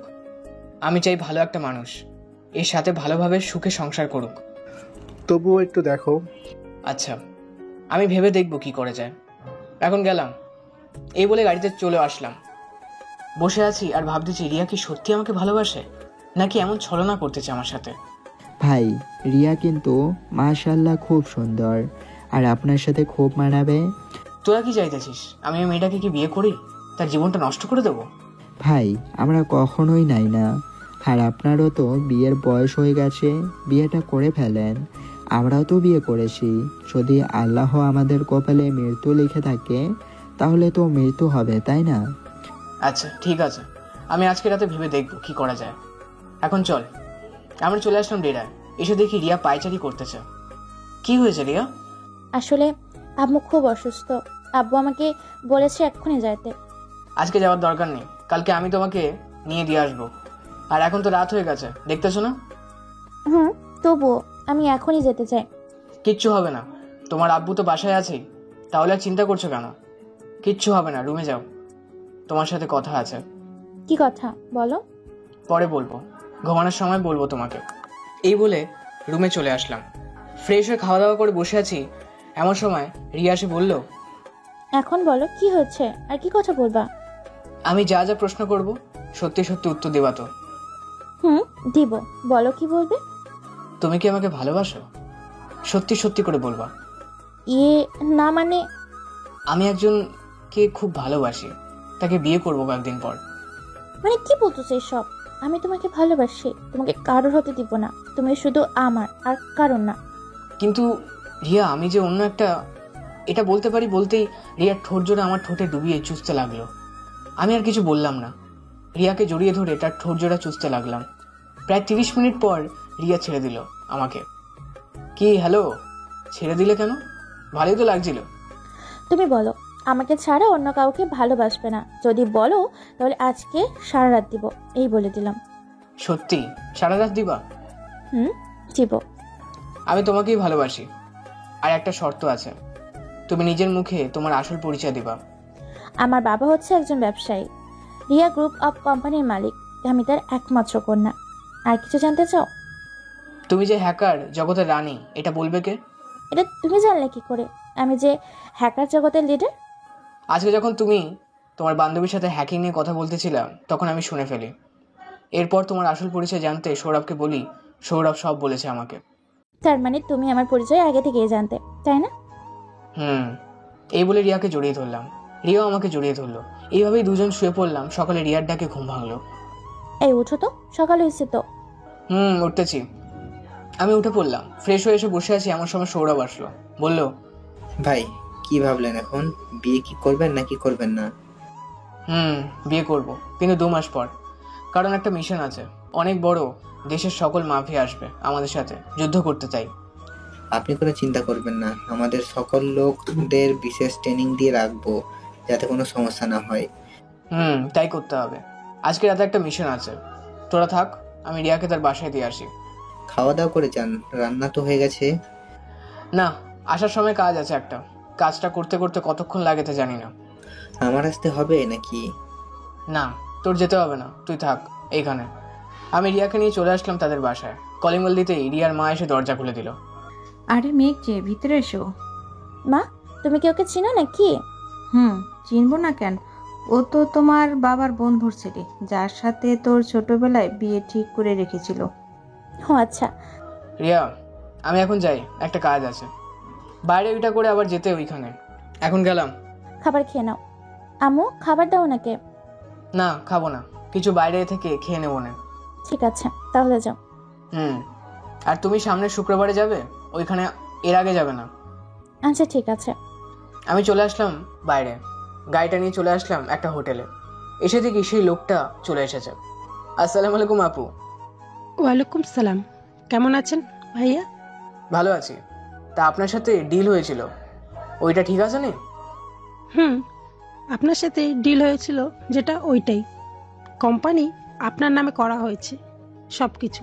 এই নেন সব কিছু ডকুমেন্ট আর জমির দলিল। আমি টাকা দিয়ে অফিসটা কিনে নিলাম, সবাই কিছু কাজ শেষ করে চলে আসলাম ডেরায়। এসে দেখি সৌরভ আর নয়ন বসে আছে। নয়ন, রেডি হয় না, মিশনে চলে যাব। আর সৌরভ, তুই যেন কোন পর্যন্ত লেখাপড়া করেছিস? ভাই আমি বেশ লেখাপড়া করি নাই, HSC পাস করেছি। কিন্তু কেন হঠাৎ এইসব জিজ্ঞেস করতেছেন? তুই কালকে তোর বউকে নিয়ে আসবি, আর একটা চাকরি করবে ম্যানেজারের পদে। ডিগ্রি কমপ্লিট করেছে, এখন একটা চাকরি করবে। সারাদিন বাসায় একা একা থাকে, ভালো লাগে না বলে। ঠিক আছে, কিন্তু অফিসটা কোথায় ভাই? অফিসটা হচ্ছে মেন সড়কের ডান পাশে যে অফিসটা আছে ওইটাই। ওইটা আমার অফিস, আজকে কিনেছি। ওইখানে কাজ করবে, আর দুপুরে তুই গিয়ে বাসায় নিয়ে আসবি। কালকে তোদের নিয়ে ঘুরে আসবো অফিসটা। ঠিক আছে ভাই। ভাই, নয়নের বউকে তো একটা কাজ দিতে পারেন, উনিও করবে, গতকালকে আমাকে বলেছিল। আচ্ছা, আমি নয়নের সাথে কথা বলি, দেখি কি বলে। নয়ন, এদিকে আয় তো, ওদের বল রেডি হতে। তুই একটু পরে রেডি হ। হ্যাঁ ভাই, বলেন কি বলবেন? তোর বউ নাকি কাজ করবে, তুই কি বলিস, কাজ করতে দিবি নাকি? ভাই, আমি যে টাকা ইনকাম করি 1 মাসের বেতন দিয়ে 3 মাস চলা যাবে, কিন্তু ও তো বাসায় একা থাকে, আর কি কাজ করবে? কিছু কাজই তো মনে হয় পারে না, লেখাপড়া করেছে শুধু শুধু। আরে এইসব বলিস না, ভাবিকে নিয়ে কালকে সকাল 10টায় এখানে চলে আসিস। তোদের সবাইকে নিয়ে একটা অফিসে যাব, যদি তারা করতে পারে তাহলে কাজ করবে এখানে। ঠিক আছে ভাই, আর এখন তো সন্ধ্যা হয়ে গেছে, এই সময় যাবেন কোথায় মিশনে? একটু দূরে আছে, তাই তো বলছি এখন রেডি হতে। এখন গাড়ি দিয়ে চলে গেলে গাড়িগুলো একটা জায়গায় লুকাতে হবে, এরপর হেঁটে ভিতরে যেতে হবে, প্রায় 30 মিনিটের পথ। ও আচ্ছা, আমি তাহলে এখন গিয়ে রেডি হয়ে নেই, আপনিও রেডি হয়ে যান। যা। আমি আমার কেবিনে এসে রেডি হয়ে গেলাম, রেডি হয়ে চলে আসলাম বাইরে, সবাইকে নিয়ে চলে আসলাম সেই জায়গায়। আস্তে আস্তে প্রায় 8টা বেজে গেছে। গাড়িগুলোকে লুকিয়ে নিয়ে চলে আসলাম জঙ্গলের ভেতরে। কিছু দূর যেতেই দেখি অনেকজন লোক মেয়েগুলোকে নিয়ে যাইতেছে জাহাজে। আমরা সবার প্রথম জাহাজে চলে আসলাম। জাহাজে এসে দেখি অল্প কয়েকজন লোক চেয়ারে একজন বসে আছে। তাকে দেখে আমি পুরোই অবাক, কারণ এটা আর কেউ নয়, এই 14 এলাকার মন্ত্রী। আমি তার পাশে গিয়ে দাঁড়িয়ে বললাম, কেমন আছিস বস? আমি তার কথা শুনে আমার দিকে তাকিয়ে যা গুলি করতে যাব, এর আগেই আমি তার হাতে গুলি করে দিলাম। হাত থেকে রক্ত পড়তেছে। কিরে, এখন কেমন লাগে? তুই একজন মন্ত্রী হয়ে এমন কাজ করতেছিস, আর তুই তোর মেয়েকেই বিক্রি করতে দিয়েছি। কি বলতেছিস এইসব? আমার মেয়েকে বিক্রি করবো কেন? আমার মেয়ে তো আমার বাসায়। এই যে ভাইয়া, একটু এদিকে আসেন তো, মেয়েটাকে নিয়ে আসেন। জি বলেন, কি বলবেন? মন্ত্রী, ভালো করে দেখো এটা তোর মেয়ে কি না। তুই তো বিশ্বাস করিস না আমার কথা, এখন দেখো। এই মেয়েকে তুলে এনেছো কি? তাকে আমার কাছে নিয়ে আসো। কাউকে আনতে হবে না, আপনি এই মেয়েটার মুখে পানি দিয়ে জ্ঞান ফেরান, এরপর দেখাচ্ছে কি হয়। প্লিজ মেয়েকে এমন করো না। আমার মেয়ে জানে আমি অনেক ভালো, কিন্তু ও জানে না যে আমি মেয়ে পাচার করি। আমি তোমার পায়ে পড়তেছি, প্লিজ। আপনি আপনার নিজের মেয়েকে বিক্রি করে দিতেছেন সামান্য কিছু টাকার জন্য? আর আপনি কি না বলেন আপনার সম্মান আছে? আপনার সম্মান আর কুকুরের ঘেউ ঘেউ করা এক কথায়। এই যে আপু, উঠো একটু। আমি এখানে কেন? আমাকে এখানে কেন নিয়ে এসেছে? তোমার বাবা তোমাকে বিক্রি করে দিতে চেয়েছিল সামান্য কিছু টাকার জন্যে, আর এই দেখো কত মেয়েদের বিক্রি করতেছে। বাবা, তুমি এতটা খারাপ? ছি, তোমাকে বাবা বলে ডাকতে আমার শরম করছে। ভাইয়া, আপনার পিস্তলটা কি একটু দেওয়া যাবে? পিস্তল দিয়ে কি করবে তুমি? দেন না, পরে দেখিনি করি। আমি পিস্তলটা দিতেই মন্ত্রীর মেয়ে মন্ত্রীর মাথায় ঠেকিয়ে বলল, তোমার মতো বাবা আমার দরকার নেই, তুমি পরপারে চলে যাও। এই বলে গুলি করে দিল। এটা তুমি কি করেছো? উনি তোমার জন্মদাতা পিতা ছিলেন, আর তুমি কিনা ওনাকে খুনি করে ফেললে। আমি অন্যায় দেখতে পারি না, অন্যায়ের প্রতিবাদ আমি করি। আজকে আমার বাবা অন্যায় করেছে, তাকে আমি নিজ হাতে শাস্তি দিয়েছি। আমার আর কোনো আফসোস নেই। আর আপনি কে? এখানে কি করছেন? আমি হচ্ছি মাফিয়া কিং। আরএস দেশের সকল পাচারকারী, আরও অনেক কিছু আছে, সবখান থেকেই সবাইকে রক্ষা করি। আমিও আপনার সাথে কাজ করতে চাই, আমাকে নেবেন আপনার গ্রুপে? এখানে কোনো মেয়েদের জায়গা নেই। তুমি চাইলে তোমার বাবার জায়গায় তোমাকে বসিয়ে দিতে পারি। তুমি দেশ শাসন করবে আর সকল মানুষদের সাহায্য করবে। ঠিক আছে, আপনার যেটা ভালো হবে সেটাই করবেন। এখন আমি এইখান থেকে যাব কি করে? আমি তো কোনো কিছু চিনিও না। তুমি আমাদের সাথেই যেতে পারবে। মেয়েগুলোকে গাড়িতে উঠিয়ে নেন, এরপর আমরা চলে যাব। ঠিক আছে। সব মেয়েদের গাড়িতে উঠিয়ে নিয়ে চলে আসলাম ডেরায়। মন্ত্রীর মেয়েও সাথে আছে। আমি যাও, তুমি ওই রুমে গিয়ে ফ্রেশ হয়ে নাও, আমি বাইরে আছি। ঠিক আছে। মেয়েটা ফ্রেশ হতে চলে গেল। আমি নয়নের কেবিনে এসে ফ্রেশ হয়ে গেলাম। কিছুক্ষণ পর মন্ত্রী মেয়ে এসে বলল, আপনি না বলেছেন এখানে কোনো মেয়ে থাকে না? তাহলে আমাদেরগুলো জিনিস আর কিছু কাপড় আছে ওই রুমে দেখলাম। নয়ন, তুই বলে দে, আমি বলতে পারবো না। আসলে আপু, ভাইয়া বিবাহিত। মাঝে মধ্যে ভাবি আসে এইখানে, সবার সাথে কিছুদিন পরে এইখানে থাকে, সবার সাথে কিছুদিন পরে আবার চলে যায়। ও, এত 2 ঘন্টা রয়েছে। সকালে সবাই আমাকে দিয়ে আসবে কে? আমি ওই দিয়ে আসবো। চাচা, চা নিয়ে আসেন সবার জন্য। আমি চা নিয়ে নিলাম, তুমিও না একটা। আপনি এখানে কি করেন? আপনার তো এখানে থাকার কথা না। তুমি কি ওনাকে চেনো নাকি? আগে কখনো দেখা হয়েছিল তোমার? উনি ওই আমার বাবার সাথে দেখা করতে গিয়েছিলেন। এরপর থেকে আব্বু আর বাসায় থাকে না। 1 ব্যাগ টাকা দিয়েছিল আব্বুকে, কিসের জন্য যেন। নয়ন, আমি যে সন্দেহ করছিলাম তাই হয়েছে। আমি বলেছিলাম না এটা ওই ছেলেটার বাবা। এটা বলতে না বলতেই যে লোকটা আমাকে গুলি করতে যাবে, নয়ন তার হাতে থেকে পিস্তলটা নিতে গিয়ে আমার পায়ে গুলি করে ফেললো। এই সৌরভ, তুইও না ধর, আমি ভাইকে সামলাচ্ছি। এই তোমরা কে কোথায় আছো? তাড়াতাড়ি আসো, ভাইকে ধরে ঘরে নিয়ে যাও। আমি এক্ষুনি ডাক্তারকে ফোন দিতেছি। ডাক্তারকে ফোন দিতে হবে না, আমি ওই একজন নার্স। আমি গুলিটা বের করে দিতেছি। মন্ত্রীর মেয়ে আমার পা থেকে গুলিটা বের করে দিল। আমি বসে পড়লাম। আরে এত চিন্তা করতে হবে না, আমার কিচ্ছু হয় নাই। তোরা শুধু শুধু চিন্তা করতেছিস। ভাই, কিছু হয়নি বললে হবে না। ভাবি দেখলে খুব বকা দিবে আপনাকে। আমি ভাবিকে খবর দিয়েছি আসার জন্য। আরে না, ওকে খবর দিলে উল্টো তাদের বিপদ হবে। ওরা তো জানিস ওই কে হয়। যদি কিছু মনে না করেন তাহলে আমি কিছু বললাম আর কি। আমি যদি এইখানে কিছুদিন থাকি, আপনার পা ভালো না হওয়া পর্যন্ত আমাকে থাকতে দেবেন? না, তোমার থাকতে হবে না। এ দেখো, আমার পায়ে কত গুলির দাগ নিজেই গুলি করে বের করেছি, নিজেই সব কিছু করেছি, কারো কিছু করতে হয় নাই। নয়ন ফজরের হাজান তো দিয়ে দিয়েছে। তুই এক কাজ কর, ওকে বাসায় দিয়ে আয়, আর সৌরভকে বল ওইটাকে আমাদের পুরনো ঘরে জেলে আটকে রাখতে। ওর বিচার আমি সুস্থ হয়ে করব। ঠিক আছে ভাই, আমি ওকে আটকে রাখতেছি। আমি বসে আছি, কিছুক্ষণ পর সৌরভ আর নয়ন আসলো। কিরে, তোরা চলে এসেছিস? চল ওদের অফিস থেকে ঘুরিয়ে আনি গিয়ে। ভাই এখন যেতে হবে না, এখন আপনি বিশ্রাম নেন, সুস্থ হলে যাব সবাই মিলে। এতদিন কি কাজ বন্ধ হয়ে থাকবে কিনা নাকি? চল, আর আমার কিছু হয় নাই। এই বলে বিছানা থেকে উঠে চলে আসলাম গাড়িতে। সৌরভ ড্রাইভ করতেছে, আমি নয়ন আর দুজন ভাবি বসে আছি। কিছুক্ষণ পর চলে আসলাম অফিসে। এসে দেখি দারোয়ান দাঁড়িয়ে আছে। আমাকে দেখে সালাম দিয়ে গেট খুলে দিল। আমার ভিতরে চলে গেলাম। ভিতরে গিয়ে দেখি সবাই কাজ করতেছে, আর যার সাথে ডিল করা হয়েছিল তিনিও এখানেই আছে। কি ব্যাপার, আপনি এখানে কেন? আপনি এখনো আসেন নাই তো, তাই আমি এখনো এইখানেই আছি। আপনাকে সবকিছু বুঝিয়ে এরপর চলে যাব। আমাকে বোঝাতে হবে না, ওনাদের সব দেখিয়ে দেন, আর আজ থেকে এই অফিস সামলাবে।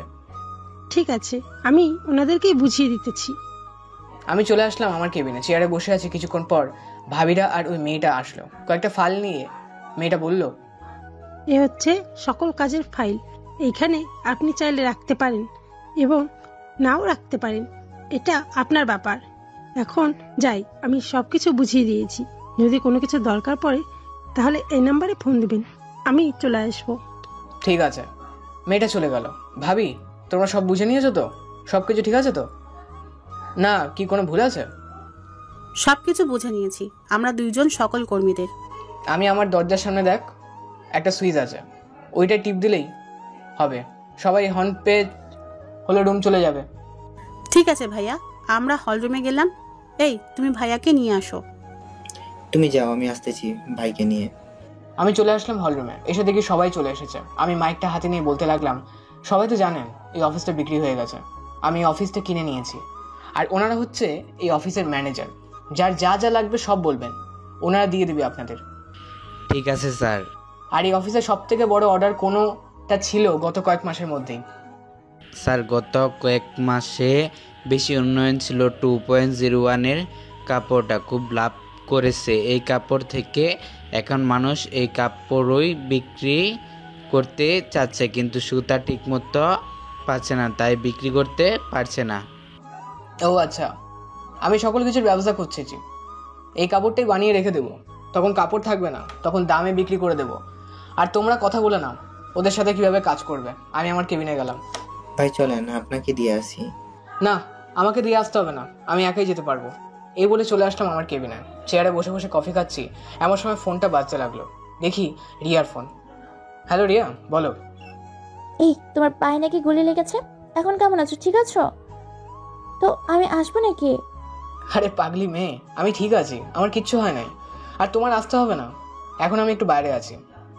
এই পা দিয়ে বাইরে গেছো কেন? আর কোথাও আছো এখন? আমি একটা নতুন অফিস কিনেছি, ওইটাই সবকিছু দেখতে এসেছি এখন। এই পা নিয়ে বাইরে গেছো কেন? আর কোথায় আছো এখন? আচ্ছা, আমি আসবো নাকি? না, তোমার আসতে হবে না, তুমি থাকো। আর এখন আমি ডেরায় চলে যাব। ঠিক আছে, যাও, ভালোভাবে থেকো। ভালোভাবেই থাকবো, তুমিও ভালোভাবেই থেকো। ঠিক আছে। সবাইকে নিয়ে চলে আসলাম বেড়ায়। আমি আমার কেবিনে চলে গেলাম, বসে বসে ফোন টিপতেছি। এমন সময় নয়ন আসলো, বলল, ভাই আজকে একটা মিশন আছে, আমরা চলে যাই। ছোট্টখাটো মিশন নিয়ে আপনার যেতে হবে না। তা কি করে হয়? আমি তো তোদের ছাড়া একা ছাড়তে পারি না, কখন জানি কোন বিপদ চলে আসে। ভাই এত চিন্তা করতে হবে না, আমি সৌরভ আরও অনেকেই তো আছি, আপনার এত চিন্তা করতে হবে না, আমরা ঠিকভাবে চলে আসবো আবার। ঠিক আছে, তাহলে যাও, আর খবর দিস আমাকে কি হয়। ঠিক আছে ভাই। নয়ন চলে গেল, আমি বিছানায় শুয়ে পড়লাম। কখন যে ঘুমিয়ে গেছে খেয়াল নেই। ঘুম ভাঙলো নয়নের ডাকে। ভাই ওঠেন, আমরা চলে এসেছি, মিশন কমপ্লিট। তোদের কারো কিছু হয় নাই তো? সবাই ঠিক আছিস তো? হ্যাঁ ভাই, সবাই ঠিক আছে। আপনি খাবার খেয়েছেন? হ্যাঁ, আমি খাবার খেয়েছি, খাবার রান্না আছে। তোরা খেয়ে নে। ঠিক আছে ভাই, আমরা খাওয়া দাওয়া করে নিচ্ছি। নয়ন চলে গেল, দেখতে দেখতে কেটে গেল 2টি মাস। আজকে আমাদের মিশন। রাতে খাওয়া দাওয়া করে সবাই রেডি হয়ে গেলাম। সবাই শোনো, আজকে রাতের মিশনটা হচ্ছে খুব ভয়ঙ্কর, কারণ আমরা অল্প কিছুজন আর ওরা 10-12টা মাকে গ্রুপ আসবে আমাদের উপর হামলা করতে। সবাই সেফভাবে থাকবে, কারো যেন কোনো ক্ষতি না হয়। ভাই, কারো কোনো ক্ষতি হবে না। সবার গায়ে বুলেট প্রুফ জ্যাকেট পরা আছে। এ নেন, আপনারটা পরে নেন। হ্যাঁ দে। আমি চলে আসলাম মিশনে। এসে দেখি ওরা আমাদের জন্য অপেক্ষা করতেছে। না সৌরভ, সবাই রেডি আছিস তো? হ্যাঁ ভাই, আমরা রেডি আছি। শুধু আপনি সাড়া করলেই আমরা গুলি চালাবো। চালা গুলি, এই বলে আমি আমার স্নাইপারটা নিয়ে তাদের উপর গুলি করতে লাগলাম। সবাইকে মারার পর দেখি আরও কয়েকটা মাফিয়া গ্রুপ আমাদের উপর হামলা করেছে। নয়ন, সৌরভ, তোরা চলে যা। সবাইকে নিয়ে আমি চাই না তোদের কিছু হয়ে যাক আমার জন্যে। আমরা আপনাকে রেখে যাব না। এই সবাই 2 হাত গায়ে নিয়ে গুলি করতে থাকো, আর সামনে গেলেও আমাদের কোনো ক্ষতি হবে না। আমাদের পুরো বডিতে বুলেট প্রুফ জ্যাকেট লাগানো আছে। না, কেউ সামনে যাবি না। যুগের আড়ালে থেকে বা গাছের আড়ালে থেকে গুলি কর। সারা রাত মিশনের পর আমরা মিশনটা কমপ্লিট করলাম। যাক, আলহামদুলিল্লাহ, সবাই সুস্থ আছে। এই সবাই ওই মাফিয়া লিডারদের ধরে নিয়ে আয়। সবগুলোকে আজকে আমাদের পাগলা কুকুরগুলোকে খাওয়াবো। ভাই, তোরে গাড়িতে রেখে এসেছি, এখন চলেন। আপনার জন্য রিয়া ভাবি অপেক্ষা করতেছে। এই দেখেন, আমাদের কতগুলো মেসেজ মিস কল দিয়েছে। ভাবি আপনাকে খুব ভালোবাসে। রে, অনেক ভাগ্য করে রিয়াকে আমি পেয়েছি। ও এত বড় লোক হওয়ার পরেও ওর ভিতরে কোনো হিংসা নেই। সবার সাথে ভালো ব্যবহার করে সবার সাথে মানিয়ে থাকতে চায়। আমরা সবাই কথা বলতে বলতে চলে আসলাম আমাদের ডেরায়। এসে দেখি রিয়া, সৌরভের বউ, নয়নের বউ একসাথে বসে আছে আমাদের অপেক্ষায়। কি ব্যাপার, সবাই এখন কি করতেছে? ঘুমাও নাই? কি করে ঘুমাবো তোমাকে ছাড়া? আর তুমি গেছো মিশনে, এমনিতেই মনটা খারাপ। ভেবেছিলাম তোমাকে যেতে দিব না, কিন্তু তুমি তবুও গিয়েছো। যাও ফ্রেশ হয়ে আসো। সবাই খাবার দিয়েছি সবাইকে। আমি ফ্রেশ হয়ে চলে আসলাম খাবার খাওয়ার জন্য। সবাই একসাথে খাবার খেয়ে ঘুমিয়ে পড়লাম। ঘুম ভাঙলো দুপুর 2টোর দিকে। উঠে গোসল করে ফ্রেশ হয়ে বাইরে এসে দেখি নিলয় আর সৌরভ বসে কি নিয়ে যেন একটা আলোচনা করতেছে। কিরে, তোরা দুইজন কি নিয়ে আলোচনা করতেছিস? আমি একটু শুনি। ভাই, প্রধানমন্ত্রী আসবে আজকে আমাদের এইখানে। এখন ভাবতেছি কি করব, ওনাকে কোথায় বসতে দেব আর কী বা রান্না করব। সবাই আমার রুমটা ভালোভাবে সাজিয়ে রাখ। আমার রুমে উনি যাবে। ঠিক আছে ভাই, আমরা এখনই সাজিয়ে রাখতেছি, কিছুক্ষণ লাগবে সাজাতে। ওরা ঘর সাজাতে চলে গেল। আমি বাইরে বসে আছি, এমন সময় রিয়া আসলো। কি ব্যাপার রিয়া, কোথায় গিয়েছিলে এমন সময়? ভাবির বাসায় গিয়েছিলাম, ভাবিকে পেলাম না। ভাবিরা কোথায় গিয়েছে? তোমাকে তো বলাই হয় নাই। ভাবিরা আমার অফিসে কাজ করে, আমি তো যেতে পারি না। তাই ভাবিদের বলছি যে আমার অফিসটা দেখাশোনা করতে, আর ভাবি ঠিক মতোই দেখাশোনা করতেছে। এর জন্যই তো ভাবিদের খুঁজে পেলাম না। নয়ন আর সৌরভ ভাইয়া কোথায়? ওরা ঘর সাজাচ্ছে। আজকে প্রধানমন্ত্রী আসবে এখানে। যাও, তুমি রান্না করো গিয়ে। বাজার থেকে মাংস নিয়ে রেখেছি। ঠিক আছে, তুমি আসো, আমাকে একটু সাহায্য করবে। আচ্ছা চলো। আমি রিয়ার সাথে চলে আসলাম রান্নাঘরে। রান্নাঘরে শেষ হতে না হতেই হেলিকপ্টারের আওয়াজ শুনতে পেলাম। উপরে তাকিয়ে দেখি হেলিকপ্টার ল্যান্ড করতেছে সামনে। মনে হয় প্রধানমন্ত্রীরা চলে এসেছে। হেলিকপ্টার ল্যান্ড করতেই আমি চলে গেলাম হেলিকপ্টারের সামনে। কিছুক্ষণের মধ্যেই প্রধানমন্ত্রী নেমে আসলো। আমি ওনার সাথে কৌশল বিনিময় করে ওনাকে আমার রুমে নিয়ে আসলাম। সৌরভ, রিয়াকে বলো তো কিছু ফল কেটে দিতে। এইখানে তো কয়েকটা ফল আছে। ভাই, ভাবি নিয়ে আসতেছে, আপনি ভেতরে যান, ওনার সাথে কথা বলেন। আমি ঘরে চলে আসলাম। আসসালামু আলাইকুম, কেমন আছেন? ওয়ালাইকুম আসসালাম মেঘ, ভালো আছি, তুমি কেমন আছো? আমি আলহামদুলিল্লাহ ভালো আছি। তা হঠাৎ এইখানে আসছেন যে? তোমাকে এই কিছু দিতে এসেছি, এ নাও। এখানে তোমার 10 বছর বসে থেকে খাওয়া দাওয়া করে এমন টাকা রাখা আছে, আর এটা তোমার মাফিয়ার জগতে মেডেল দেওয়া হলো, এ নাও। ধন্যবাদ মেডেল দেওয়ার জন্য। ওনার সাথে খাওয়া দাওয়া করে ওনাকে বিদায় দিয়ে চলে আসলাম রিয়ার কাছে। রিয়া, কি করতেছো? খাওয়া দাওয়া করছো? কিছু না। হ্যাঁ, খাওয়া দাওয়া করছি। তুমি খাইছো? হ্যাঁ, আমিও খাইছি। অনেকদিন তো হলো, তোমাদের বাসায় যাবো না তুমি? হ্যাঁ, আব্বু ফোন করছিল, বলছে তোমাকে নিয়ে যাওয়ার জন্য।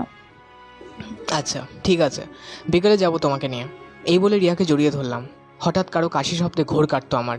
পেছনে তাকিয়ে দেখি সৌরভ আর নয়ন মিটমিট করে হাসতেছে। কিরে, তোরা দুজন এখানে কি করিস? ভাই, আর তো কাজ নেই আমাদের, তাই না? তাহলে আমরা কি আমাদের বাসায় যেতে পারি কয়েকদিনের জন্য? হ্যাঁ, যেতে পারিস। আর সবাইকে বলে দে যার যার বাসায় চলে যেতে, কারণ এখন আর কোনো মিশন নেই। সবাই কয়েকদিন তাদের বাড়িতে থেকে বেরিয়ে আসুক। ঠিক আছে ভাই, আমি সবাইকে এখনই বলে দিতেছি। এই বলে নয়ন চলে গেল।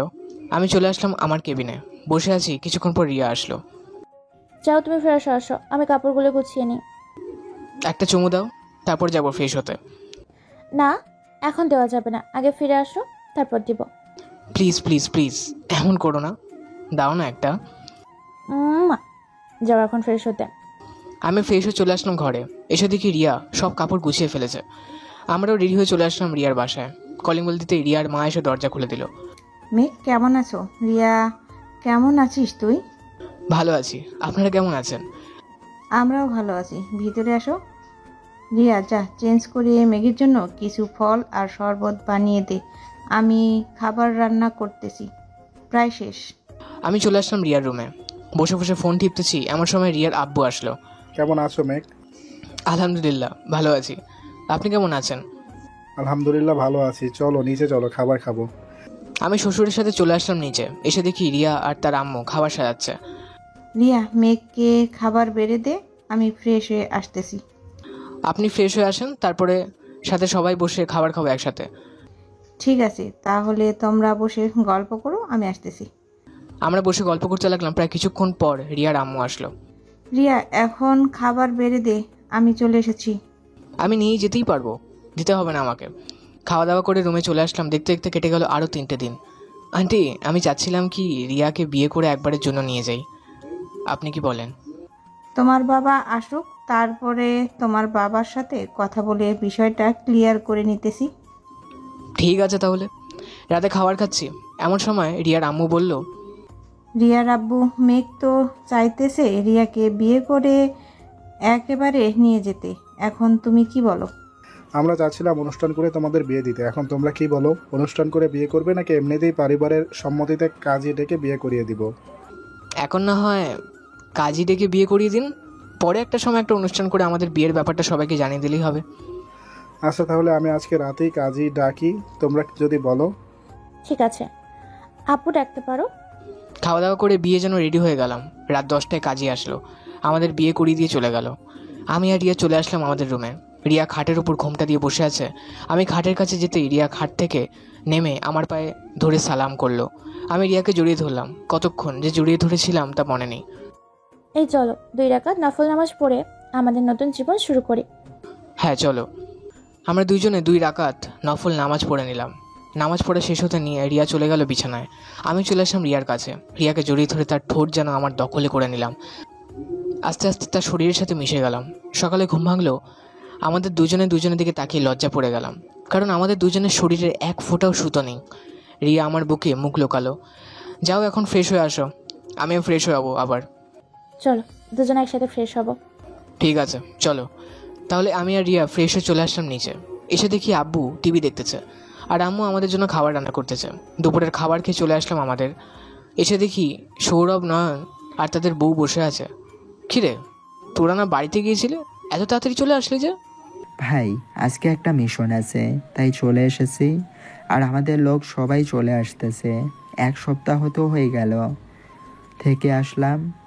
ও আচ্ছা, তো কয়টা মিশন আছে? 11টায় যেতে হবে আমাদের ওইখানে।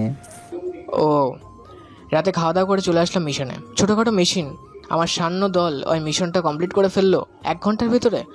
মিশন শেষ করে চলে আসলাম আমাদের ডেটায়। দেখতে দেখতে কেটে গেল আরও 1টি বছর।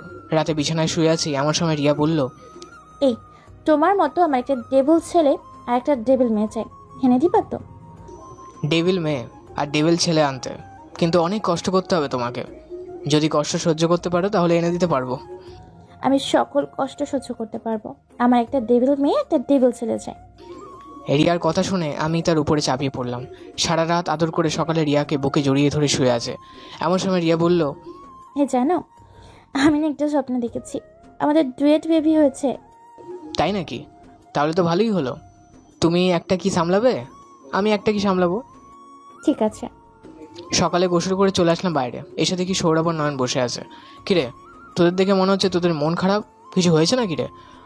মন খারাপ না ভাই, আজকে আমাদের খুশির দিন। এই নেন মিষ্টি খান, আমাদের দুজনেরই বউ প্রেগনেন্ট। ও আচ্ছা, এই কথা তাহলে। এর জন্যই তো কয়েকদিন ধরে ভাবিদের দেখতেছি না। আচ্ছা, আমি রিয়াকে নিয়ে একটু অফিস থেকে ঘুরে আসি, অনেক দিন হয়ে যাওয়া হয় নাই। ঠিক আছে ভাই, যান তাহলে। আমি রিয়াকে নিয়ে চলে আসলাম অফিসে। সারাদিন অফিসে থাকার পর বিকেলে চলে আসলাম ডেরায়। এমন সময় সৌরভ এসে বলল, ভাই আজকে রাতে একটা মিশন আছে, যেতে হবে আমাদের। ঠিক আছে, রেডি হয়ে থাকিস, আর বুলেট বেশি বেশি করে নিয়ে নিবি যাতে শর্ট না পড়ে। জি ভাই, সব কিছু নিয়ে এসেছি। আর এই নেন অফিসের সকল টাকা, এই এডমন্ড ব্যাংকে রাখা আছে, আপনি চাইলে বের করে নিতে পারেন। না, টাকা লাগবে না, রিয়ার কাছে এটিএম কার্ডটা দিয়ে আয়। ঠিক আছে ভাই। রাতে খাওয়া দাওয়া করে চলে আসলাম মিশনে। এসে দেখি ওরা মেয়েগুলোকে গাড়ি থেকে জাহাজে তুলতেছে। আমি স্নাইপারটা নিয়ে এক এক করে কয়েকটার মাথায় গুলি মারতে ওটাও আমাদের উপর হামলা করলো। আমি স্নাইপারটা নিয়ে আবারও গুলি করতে লাগলাম। কিছুক্ষণ পর ওর মধ্যেই ওদের পুরো গ্যাংটাকে মাটিতে শুয়ে দিলাম। দেখতে দেখতে কেটে গেল আরও কয়েকটা দিনের। গল্পটা এখানেই শেষ করলাম। আবার দেখা হবে নতুন কোনো পর্বে। সবাই ভালো থাকবেন, সুস্থ থাকবেন। আল্লাহ হাফিজ।